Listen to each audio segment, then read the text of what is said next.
Hi everyone, welcome back to my YouTube channel, and today we are going to talk about openings in Norma Basalis. So let's start our topic with introduction.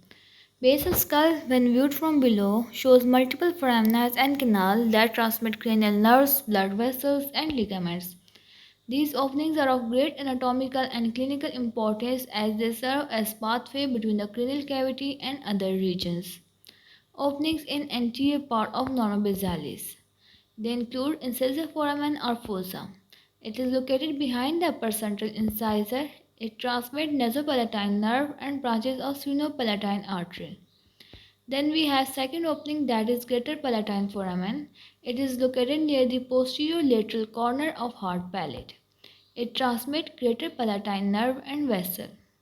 Third opening in anterior part of Norma Basalis is lesser palatine foramina. It is located posterior to greater palatine foramina. It transmits lesser palatine nerve and vessels. Now let's talk about openings in middle part of Norma Basalis. First opening is foramen ovale that transmit mandibular nerve, that is branch or trigeminal nerve, accessory meningeal artery, lesser petrosal nerve and emissary vein. Second opening here is foramen spinosum that transmit middle meningeal artery and vein and also meningeal branch of mandibular nerve. The third opening is foramen lacerum that is filled with fibrocartilage in life, but it transmits small emissary vein, meningeal branch of ascending pharyngeal artery, greater petrosal nerve passes across its upper part.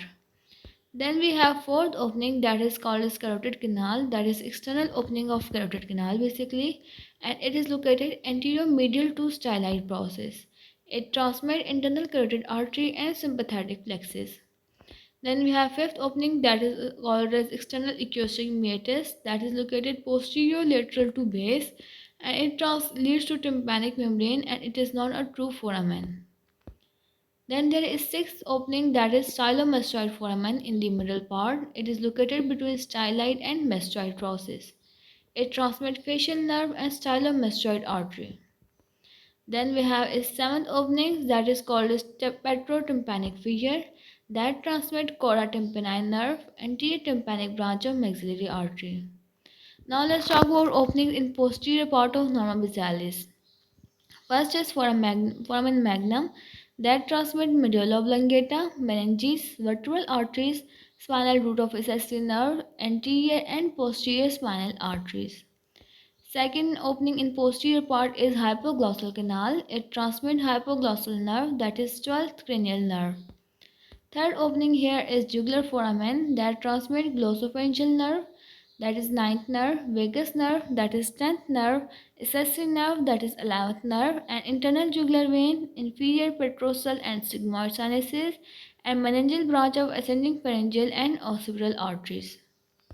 Next opening in posterior part is condylar canal, that is inconstant canal, and it transmits emissary vein, thus connecting sigmoid sinus with the occipital vein. Next opening here is mastoid foramen, that is for variable, and it transmits emissary vein that connects sigmoid sinus with the posterior auricular vein, and also meningeal branch of occipital artery is transmitted through the mastoid foramen. Conclusion of this lecture video. Norma Basalis present numerous openings, each serving as a vital passage for cranial nerves, arteries, veins, and ligaments. Among the most important are the foramen magnum, jugular foramen, carotid canal, and foramen ovale. These foramina are clinically significant in neurosurgery, radiology, and in understanding the spread of infection or tumors at the skull base. And this was all about Norma Basalis. Hopefully you liked the video. If you do, don't forget to like, share, subscribe and comment. Thank you for watching.